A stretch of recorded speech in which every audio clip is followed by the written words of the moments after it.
Budget மற்றும் வேளாண் budget தாக்கல் செய்த அமைச்சர்களுக்கு முதலமைச்சர் விஜய் தன்னுடைய பாராட்டுகளை தெரிவிச்சிருக்காரு. பொது பட்ஜெட் மற்றும் இன்றைய தினம் வேளாண் பட்ஜெட் குறித்து முதலமைச்சர் விஜய் பல்வேறு கருத்துக்களையும் தெரிவிச்சிருக்காரு.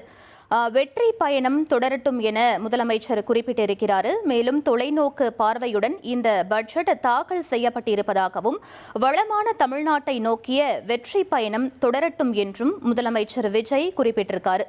பொது பட்ஜெட் மற்றும் வேளாண் பட்ஜெட் இன்றைய தினம் தாக்கல் செய்யப்பட்டிருக்கிறது. இது தொடர்பாக முதலமைச்சர் விஜய் பல்வேறு கருத்துக்களை தெரிவிச்சிருக்காரு.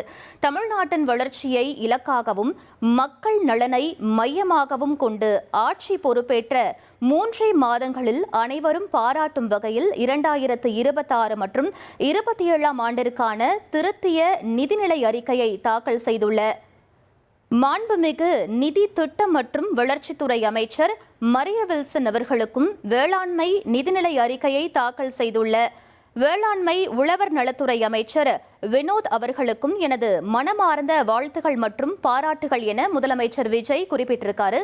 மேலும் விவரங்களை எமது செய்தியாளர் மணிகண்டன் வழங்கிட கேட்கலாம். மணிகண்டன், முதலமைச்சர் என்ன சொல்லி இருக்காரு? முழு விவரங்களை பதிவு பண்ணுங்க.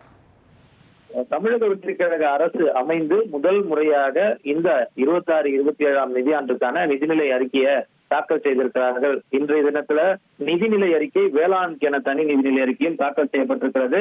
நிதிநிலை அறிக்கையும் வேளாண் நிதிநிலை அறிக்கையும் தாக்கல் செய்த அமைச்சர்கள் மரிய வில்சன் மற்றும் வினோத்துக்கு தமிழ்நாடு முதலமைச்சர் வாழ்த்து தெரிவித்து எக்ஸ்தலத்துல அறிக்கை வெளியிட்டிருக்கிறார். அதில் தமிழ்நாட்டின் வளர்ச்சியை இலக்காகவும் மக்கள் நலனை மையமாகவும் கொண்டு ஆட்சி பொறுப்பேற்ற 3 மாதங்கள்ல அனைவரும் பாராட்டும் வகையில 26-27ஆம் நிதியாண்டுக்கான திருத்திய நிதிநிலை அறிக்கையை தாக்கல் செய்துள்ள மாண்புமிகு நிதி திட்டம் மற்றும் வளர்ச்சித்துறை அமைச்சர் மரிய வில்சனுக்கும் வேளாண்மை நிதிநிலை அறிக்கையை தாக்கல் செய்த வேளாண்மை உழவர் நலத்துறை அமைச்சர் வினோத் அவர்களுக்கும் எனது மனமார்ந்த வாழ்த்துக்கள் மற்றும் பாராட்டுகள் என்றும், தொலைநோக்கு பார்வையுடன் கூடிய திருத்திய நிதிநிலை அறிக்கையானது மாணவர்கள், இளைஞர்கள், பெண்கள், குழந்தைகள், மாற்றுத்திறனாளிகள், திருநர்கள், தொழிலாளர்கள், மீனவர்கள், நெசவாளர்கள், தொழில் முனைவோர், அரசு பணியாளர்கள் உள்ளிட்ட அனைத்து தரப்பு மக்களின் முன்னேற்றத்திற்கும் புதிய நம்பிக்கை அளிக்கும் வகையில் அமைந்துள்ளது எனவும், வேளாண்மை நிதிநிலை அறிக்கையானது தமிழ்நாட்டின் வேளாண் வளர்ச்சியோடு அதன் தொழில் சார்ந்த கால்நடை மற்றும் மீன் வளர்ப்பு, பால்வளம், உணவுப் பொருட்கள் பதப்படுத்துதல் மற்றும் மதிப்பு கூட்டுதல் போன்ற தொழில்களையும் மேம்படுத்துவதோடு அனைத்து தரப்பு விவசாயிகள் நலனையும் வாழ்வாதாரத்தையும்